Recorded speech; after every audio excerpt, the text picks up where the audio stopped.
এখন কিন্তু কলকাতায় একটা খুব ভাইরাল অ্যাট্রাকশন চলছে, ডাইনো ওয়ার্ল্ড। আর সেটা হচ্ছে সাউথ সিটিতে।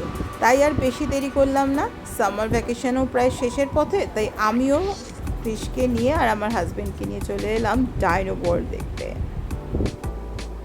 এখানে এসে সত্যি বলছি, ও মাই গড, এত ভালো লাগছিল যে মনে হচ্ছিল যেন আমি একেবারে জুরাসিক ওয়ার্ল্ডে চলে এসেছি।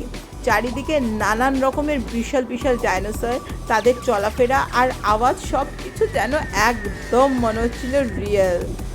আর এক একটা ডাইনোসরের এমন কঠিন কঠিন নাম, সেগুলো উচ্চারণ করাই মুশকিল, তাই আমি আর নাম বললাম না। তবে দেখতে কিন্তু বেশ দারুণ লেগেছে।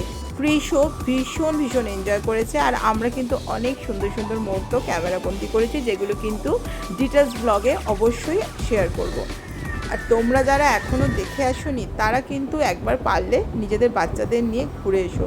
বিশ্বাস করো, এটা কিন্তু শুধু বাচ্চাদের জন্য না, বড়দেরও সমান ভালো লাগবে। আমার শুধু ভীষণ ভীষণ কেউ গর্জন করছে, কেউ হাঁ করছে, আবার কেউ নড়াচড়া করছে, সব মিলিয়ে কিন্তু একদম জুরাসিক ওয়ার্ল্ডের মতো লাগছিল। আর বাচ্চাদের জন্য ছিল কিন্তু দুটো মজার রাইড। একটা রাইডে ছিল ডাইনোসরের মুখের ভেতরে বসানো হচ্ছিল, আর সেটা হালকা দুলছিল। আমি তো সত্যি অবাক হয়ে গেছিলাম, কারণ ক্রিশ এতটুকুও ভয় পায়নি। আমি ভাবছিলাম এত বড় ডাইনোসরের মুখ দেখে হয়তো ও খুব ভয় পাবে, বাট না, সে তো দিব্যি মজা করে রাইডটা কিন্তু উপভোগ করলো। কিন্তু আরেকটা রাইডও ছিল, যেখানে ডাইনোসরের পিঠে চড়ে ঘোরা যায়। সত্যি বলতে কি মনে হচ্ছিল ডাইনোসরের পিঠে উঠেছে নাকি উটের পিঠে, সেটাই বুঝতে পারছিলাম না। তবে রাইডগুলো কিন্তু খুবই অল্প সময়ের জন্য ছিল, বাট বাচ্চারা বেশ এনজয় করছিল।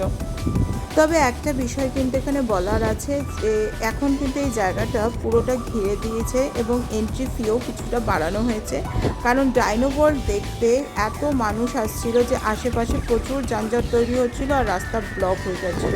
সো এই ভিড় নিয়ন্ত্রণের জন্যই কিন্তু এই ব্যবস্থা করা।